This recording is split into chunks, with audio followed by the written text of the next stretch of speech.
جب دنیا کے کسی کونے میں دکھ کی گھڑی آتی ہے تو نہ صرف دل روتا ہے بلکہ روح بھی بے چین ہو جاتی ہے۔ ایسے لمحات میں انسان اپنے جذبات سے لڑتا ہے، لیکن یہی وقت ہے جب ایک مسلمان کو صبر اور اتحاد کی اصل طاقت دکھانی چاہیے۔ یہی ہمارا ایمان ہے، یہی ہمارا دین حق ہے جو امت مسلمہ کو ہمت اور حوصلہ دیتا ہے۔ ایران میں حالیہ واقعات کے بعد دنیا بھر کے مسلمانوں کی طرح پاکستان میں بھی بہت سے افراد خصوصاً اہل تشیع برادری امام علی خامنائی کے انتقال پر غم و رنج محسوس کر رہے ہیں۔ یہ دکھ اور افسوس ایک فطری انسانی جذبہ ہے اور سب پاکستانیوں کو اس پر پورے احترام کے ساتھ غور کرنا چاہیے، لیکن ایسے لمحوں میں دین حق کی تعلیمات یاد رکھنا اور صبر، تحمل اور حکمت کا مظاہرہ کرنا سب سے زیادہ ضروری ہے۔ شیر خدا حضرت علی المرتضیٰ کرم اللہ وجہہ کی زندگی ہمیں یہ درس دیتی ہے کہ ایمان صرف الفاظ کا نام نہیں بلکہ قربانی، عدل، وفاداری اور استقامت کا عملی نمونہ ہے۔ جذبات میں آ کر کوئی ایسا قدم نہ اٹھایا جائے جو اپنے ہی وطن کے امن اور استحکام کو متاثر کرے۔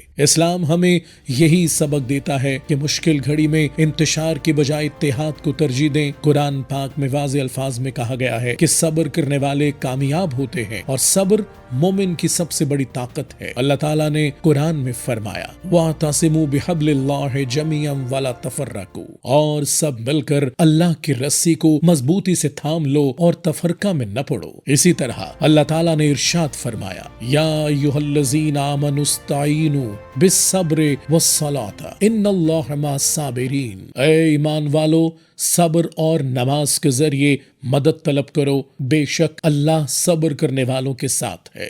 اور مزید فرمایا انما المؤمنون اخوۃ، مومن تو آپس میں بھائی بھائی ہیں۔ یہ واضح قرآنی تعلیمات ہمیں بتاتی ہیں کہ مشکل حالات میں بھی ہمیں آپس میں اتحاد اور بھائی چارہ قائم رکھنا ہے۔ دشمن عناصر ہمیشہ ایسے مواقع کی تلاش میں رہتے ہیں کہ مذہب اور مسلک کے نام پر ہمیں آپس میں تقسیم کریں، لیکن دین حق کی روشنی میں ہم ان کے کسی بھی منصوبے یا پروپیگنڈے کا حصہ نہیں بن سکتے۔ اہل تشیع، اہل سنت اور دیگر تمام مکاتب فکر اس ملک کی مضبوطی کا ستون ہے۔ پاکستان سب کا مشترکہ گھر ہے اور اس کا امن و استحکام بھی سب کی مشترکہ ذمہ داری ہے۔ تمام پاکستانیوں کو یاد رکھنا چاہیے کہ پرامن رہنا، قانون کا احترام کرنا اور بھائی چارہ قائم رکھنا ہی ہمارے دین اور آئین دونوں کا تقاضا ہے۔